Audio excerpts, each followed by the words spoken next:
now watching Q News. Here are the top stories for this hour. The Israeli occupation forces have bombed a house in Beit Lahia, the northern Gaza Strip, killing at least 25 Palestinians. According to medical sources, there are 13 children among the dead, with several people still reported missing under the rubble.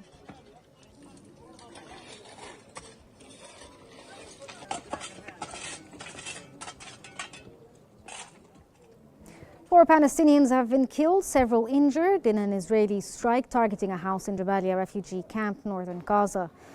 Palestinian media reported that the Israeli occupation forces shelled a house in Al Alami area in Jabalia camp.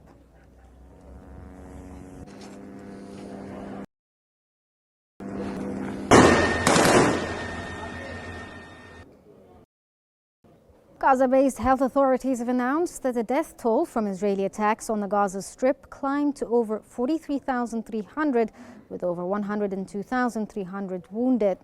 This is in addition to the thousands of victims who remained buried under the rubble as rescue teams struggled to reach them due to ongoing Israeli attacks and the massive amounts of debris.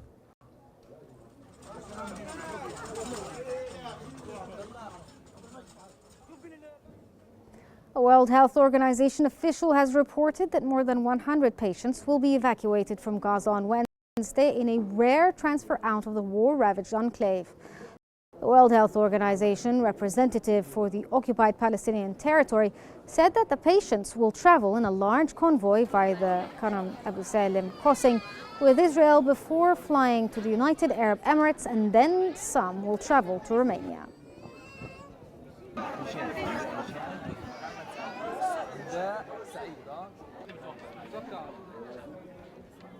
The death toll from Israeli airstrikes on Lebanon had reached 3,002, with injuries rising to 13,492. The Lebanese Health Ministry said. The Lebanese Ministry of Public Health had said that there were 589 women and at least 185 children among the dead.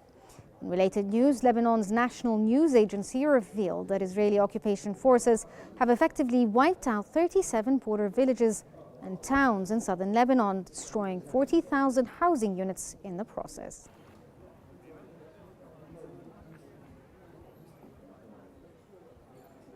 A Russian Ministry of Emergency Situations plane carrying around 20,000 tons of medical aid has arrived in Beirut's Rafiq Hariri International Airport.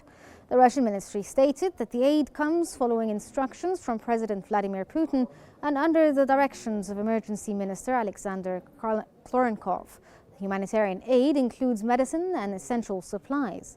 On its return to Russia, the plane evacuated a group of Russian citizens affected by the recent Israeli airstrikes in Lebanon.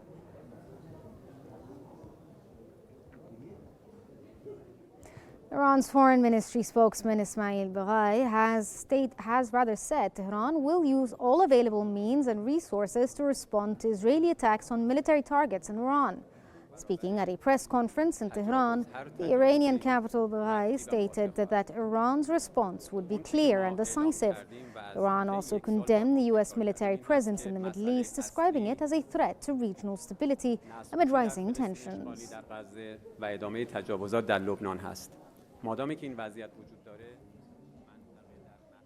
Kremlin spokesman Dmitry Peskov has declined to comment on reports that North Korean troops were in Russia and were preparing for deployment in the Ukrainian conflict. After weeks of speculation, NATO and the Pentagon have confirmed that around 10,000 North Korean troops are in Russia, with most massing near Ukraine's border in Kursk.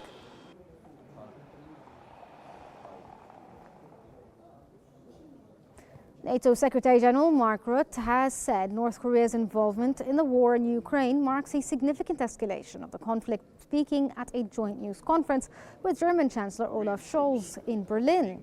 Rutte said the escalation encourages NATO even more to support Kyiv with what it needs to fight off the Russians, including the North Koreans.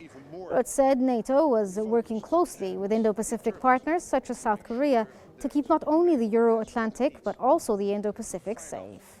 The Russians, including the North Koreans.